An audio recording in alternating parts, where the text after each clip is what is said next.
The CEO had less than 10 minutes before the poison in his system became irreversible. Maria dropped her mop and moved with precision that shocked the board members, because some knowledge never disappears, even when you're forced to hide it. I wonder where you're watching this story unfold from today. Whether you're in a bustling office building or working from home, you've probably encountered them, the cleaning staff who work while you sleep, who know every corner of your workplace, who move through your professional world like ghosts. But how often do we consider what expertise these invisible workers might possess? Today's story will change how you see the people who clean up after our daily lives. Maria Santos had been cleaning the executive floors of Pinnacle Corporation for 20 years. Every evening at 6 p.m., she arrived with her cart of supplies and her quiet determination to make everything spotless for the next day's business. She wore the same gray uniform, kept her silver hair pulled back in a neat bun, and spoke to employees with polite nods and broken English that made most people assume she understood very little. At 67 years old, Maria moved with the steady rhythm of someone who had perfected efficiency through decades of repetition. She knew which executives stayed late, which offices required extra attention, and which trash cans contained the most sensitive documents that needed special disposal procedures. To the lawyers, accountants, and executives who worked at Pinnacle, Maria was furniture, a necessary service that kept their world functioning, but not someone worth knowing personally. They conducted meetings around her, discussed confidential deals while she cleaned, and treated her presence as completely inconsequential. But Maria understood every word they said, saw every document they discarded, and observed every detail of their professional and personal lives. She had become the ultimate insider through the simple act of being systematically ignored. What none of them knew was that Maria Santos had been Dr. Maria Santos before immigration had stripped away her credentials and forced her to start over in a country that didn't recognize her expertise. Before Maria became a cleaning woman, she had been one of Colombia's leading forensic toxicologists. For 15 years, she had worked with police departments, medical examiners, and legal teams to identify poisons, analyze suspicious deaths, and provide expert testimony that put killers behind bars. Dr. Santos had a reputation for being able to detect trace amounts of toxins that other experts missed. She could identify exotic poisons by their effects, recognize symptoms that others dismissed as natural causes, and piece together evidence that revealed even the most sophisticated poisoning attempts. Her expertise had made her enemies. Drug cartels, corrupt officials, and criminal networks had all felt threatened by her ability to uncover their methods. When her life became too dangerous to continue, Maria had been forced to flee Colombia with nothing but her knowledge and her determination to survive. In America, her medical degree wasn't recognized without years of expensive recertification. Her expert testimony wasn't admissible without American credentials. Her 15 years of experience meant nothing to immigration officials who saw only another undocumented worker seeking employment. Maria had two choices: return to Colombia and face almost certain death, or find another way to survive in America. She chose survival, even if it meant becoming invisible. For 20 years, she had suppressed her knowledge, ignored her instincts, and cleaned up after people who possessed a fraction of her education and expertise. She had convinced herself that this sacrifice was temporary, that someday she would reclaim her professional identity. But as years passed and her English remained deliberately imperfect, Maria realized that her former life was gone forever.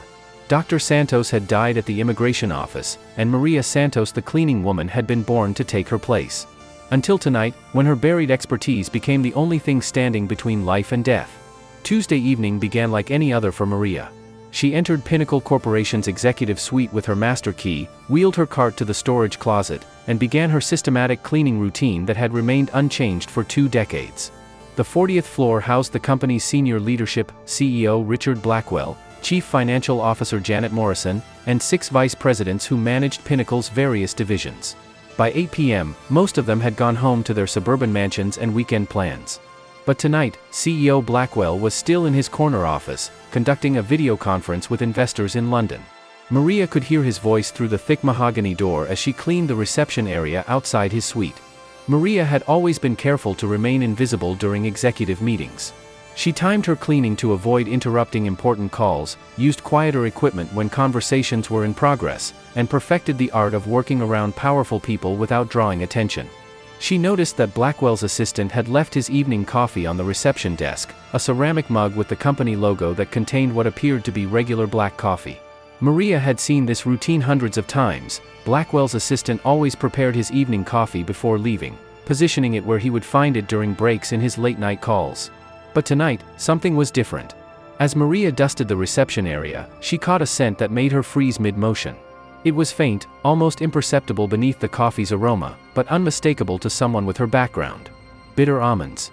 The distinctive odor of cyanide compounds. Maria's hands trembled as 20 years of suppressed knowledge flooded back. The smell was subtle but definitive. Someone had laced Blackwell's coffee with a cyanide-based poison, probably potassium cyanide dissolved in liquid form. Her mind automatically began calculating dosages and timeframes based on the concentration she detected. Whoever had prepared this poison knew what they were doing. The amount was precisely calibrated to be lethal but not immediately detectable through taste or obvious physical reactions. Maria looked toward Blackwell's office, where she could still hear him discussing quarterly projections with London investors. He would finish his call soon, emerge to retrieve his coffee, and consume a dose of poison that would kill him within minutes. The cleaning woman faced an impossible choice. Revealing her knowledge would expose 20 years of carefully constructed invisibility. Immigration authorities would investigate her background, discover her undocumented status, and likely deport her to face the Colombian enemies she had spent decades avoiding. But watching a man die when she possessed the knowledge to save him violated every principle that had once made her Dr. Maria Santos. Maria dropped her dust cloth and moved toward Blackwell's office with purpose that transformed her entire demeanor. Maria knocked on Blackwell's door with authority that shocked them both. For 20 years, she had never interrupted his meetings, never spoken unless spoken to, and never demonstrated anything beyond basic cleaning competency. "Mr. Blackwell," she said, her English suddenly clear and precise. "You must not drink the coffee. It has been poisoned." Blackwell looked up from his video conference with confusion and irritation. "Maria? What are you talking about?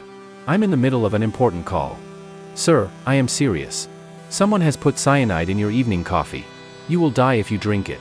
The transformation in Maria's voice and bearing was so complete that Blackwell found himself taking her warning seriously despite its impossibility. This wasn't the broken English and submissive posture he had known for 2 decades. "How could you possibly know that?" he asked, muting his conference call. Maria made a decision that would change everything. "Because I am a toxicologist. I was a forensic expert in Colombia before I came to America. I can smell the poison." Blackwell stared at the cleaning woman he thought he knew, trying to process what she was telling him. "You're a scientist?"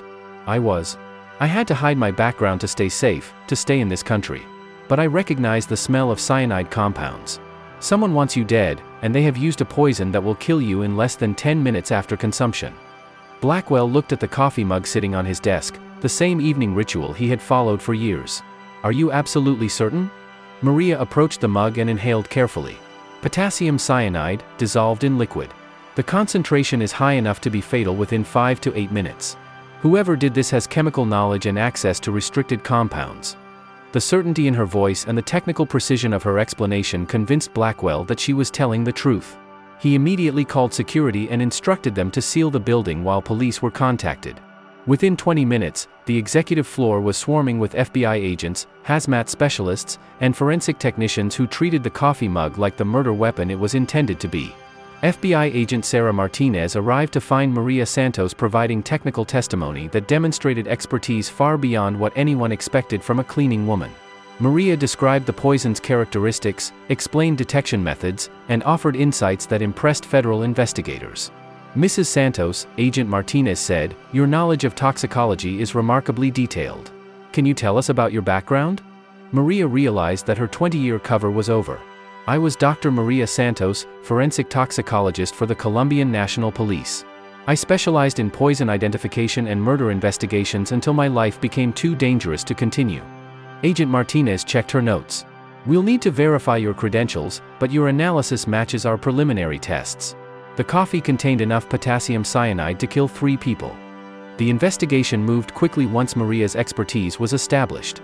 Security footage revealed that Janet Morrison, the CFO, had prepared Blackwell's coffee before leaving the building. Morrison had been embezzling money from company accounts and knew that Blackwell was about to discover her theft during the next day's audit. Morrison was arrested at her home 3 hours later, found in possession of additional cyanide compounds and detailed plans for covering up Blackwell's murder. She had planned to frame a disgruntled employee and collect insurance money from Blackwell's death while avoiding prosecution for her embezzlement. The attempted murder made national news as one of the most sophisticated corporate assassination attempts in recent history. Richard Blackwell held a press conference thanking the observant member of our cleaning staff who saved my life through her quick thinking and expertise. Maria's role was described carefully to protect her immigration status, but her heroism couldn't be completely hidden. Immigration attorneys contacted her within days, offering pro bono services to help legalize her status based on her contributions to public safety. But the most significant change came from Blackwell himself. He offered Maria a position as Pinnacle Corporation's Director of Safety and Security, with a salary that reflected her true expertise rather than her cleaning duties.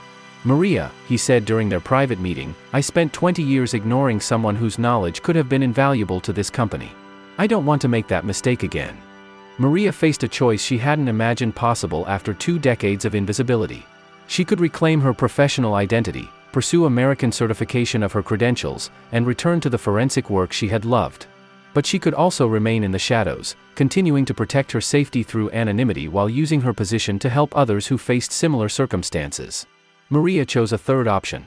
She accepted Blackwell's offer but requested that her new position include advocacy for immigrant workers whose credentials weren't recognized in America. She wanted to create pathways for other professionals who had been forced into survival jobs while their expertise went unused. Within 6 months, Maria had established the Pinnacle Foundation for Immigrant Professional Integration, a program that helped foreign-trained doctors, lawyers, engineers, and scientists navigate American credentialing processes while finding meaningful employment during their transitions. Maria's story revealed how many qualified professionals work in service industries not by choice, but because immigration and credentialing barriers prevent them from using their expertise.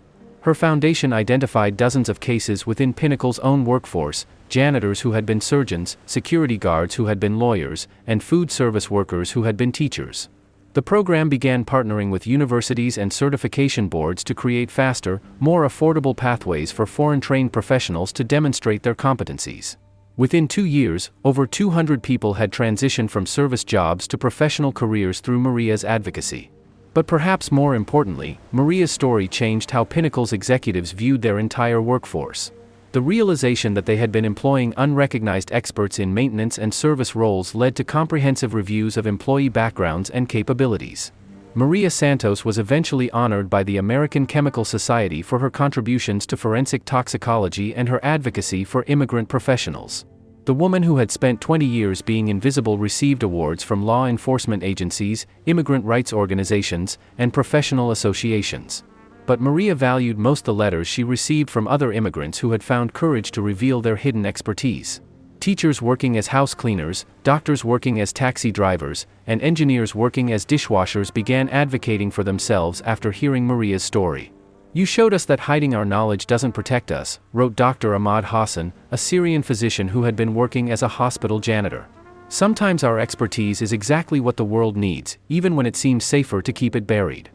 5 years after saving Richard Blackwell's life, Maria Santos works as a forensic consultant while continuing to run the Pinnacle Foundation. She divides her time between analyzing suspicious deaths for law enforcement agencies and helping qualified immigrants navigate professional credentialing processes. Her office at Pinnacle Corporation is decorated with certificates recognizing her forensic expertise, but also with photographs of foundation graduates who have reclaimed their professional identities. Each success story represents someone who refused to remain invisible when their knowledge could serve the greater good. Maria still arrives at work early, but now it's to review forensic cases and interview foundation applicants rather than to clean offices. She wears professional attire instead of a uniform, but she maintains the same attention to detail and work ethic that made her an exceptional cleaning woman. The most significant change is that Maria Santos is no longer invisible. Her expertise is recognized, her contributions are valued, and her voice carries weight in professional discussions. Maria's experience represents thousands of qualified professionals who work in service industries while their expertise goes unrecognized. Immigration barriers, credentialing requirements, and economic necessity force many skilled individuals to take survival jobs that don't utilize their education or experience. These hidden experts work as taxi drivers, hotel housekeepers, restaurant workers, and cleaning staff while possessing knowledge that could benefit entire communities. They remain invisible not by choice, but because systems exist that fail to identify and utilize their capabilities. Maria's foundation has documented cases of former university professors working as dishwashers, experienced nurses working as nursing home cleaners, and qualified engineers working as maintenance staff. Each case represents wasted human potential and lost opportunities for innovation and progress. Maria's advocacy led to legislative changes in how foreign credentials are evaluated and recognized in America. Her testimony before congressional committees helped establish faster pathways for qualified professionals to demonstrate their competencies without repeating entire educational programs. Professional associations began creating mentorship programs that pair foreign-trained experts with American colleagues who help navigate credentialing processes. Medical schools developed bridge programs for foreign-trained doctors, engineering schools created assessment protocols for international engineers, and legal organizations established pathways for foreign-trained lawyers. But the most important change was cultural, a growing recognition that expertise can be found in unexpected places, and that assumptions about people's capabilities based on their current employment can be dangerously wrong. Maria's decision to reveal her expertise came with personal costs that extended beyond professional recognition. Immigration authorities investigated her background thoroughly, creating months of uncertainty about her legal status. Her Colombian enemies learned of her location through media coverage, requiring federal protection and relocation assistance. The transition from invisibility to visibility required psychological adjustment that Maria hadn't anticipated. After 20 years of deliberate self-suppression, reclaiming her professional identity felt like learning to breathe again after holding her breath for decades. But the rewards extended far beyond personal satisfaction. Maria's expertise had prevented a murder, exposed corporate corruption, and created opportunities for hundreds of other qualified professionals to reclaim their careers. Most importantly, she had proven that expertise doesn't disappear when it's forced underground. Knowledge waits patiently to be needed, and when the moment arrives, true professionals respond regardless of the personal costs. Maria Santos transformed from an invisible cleaning woman to a recognized forensic expert and immigrant advocate, but her greatest achievement was changing how people perceive the hidden capabilities of service workers. Her story inspired employers to look beyond job titles and recognize that their workforce might contain untapped expertise. Schools, hospitals, and corporations began creating programs to identify and utilize the hidden talents of their entire staff. But Maria's influence extends beyond policy changes and program development. Her courage in revealing her expertise when it was needed most demonstrates that true professionals serve others regardless of recognition, status, or personal risk. Today, Maria Santos continues her forensic work while expanding the Pinnacle Foundation's reach to other cities and industries. She speaks at conferences, testifies before legislative committees, and mentors other immigrants who are navigating the complex process of professional recognition. But she also maintains connections with the service workers who continue laboring in invisible roles throughout corporate America. Maria knows that expertise hides everywhere, in maintenance departments, food service operations, and cleaning crews where qualified professionals work while waiting for opportunities to use their knowledge. Her office keeps an open-door policy for any employee who wants to discuss their background, credentials, or professional aspirations. Maria understands that recognition often begins with someone willing to listen and believe that expertise can be found in unexpected places. The woman who spent 20 years being systematically ignored now ensures that other qualified professionals don't suffer the same invisibility. Her foundation has become a bridge between hidden expertise and professional recognition, creating pathways for knowledge to emerge from the shadows. Maria's story challenges fundamental assumptions about the relationship between current employment and professional capability. The cleaning woman might be a former surgeon. The taxi driver might be a qualified engineer. The food service worker might be an experienced teacher.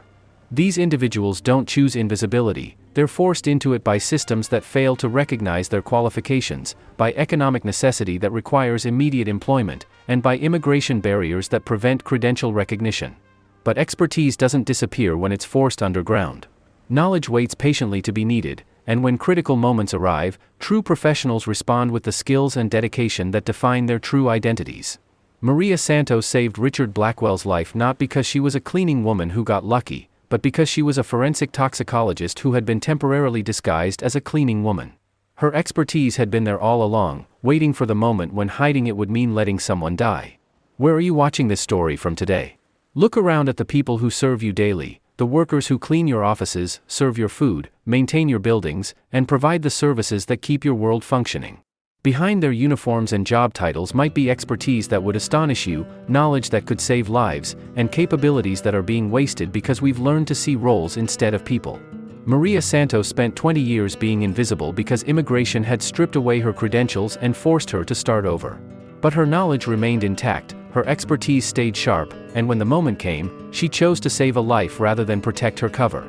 If you found Maria's story of hidden expertise and recognition compelling, subscribe to Everyday Life Stories for more accounts of the extraordinary qualifications hiding behind ordinary job titles. Sometimes the most valuable expertise is found in the most unexpected places, waiting for someone wise enough to recognize it and courageous enough to use it when lives depend on making the right choice. The real heroes don't always wear lab coats or carry diplomas. Sometimes they wear uniforms and push cleaning carts, protecting us with knowledge we never realized they possessed.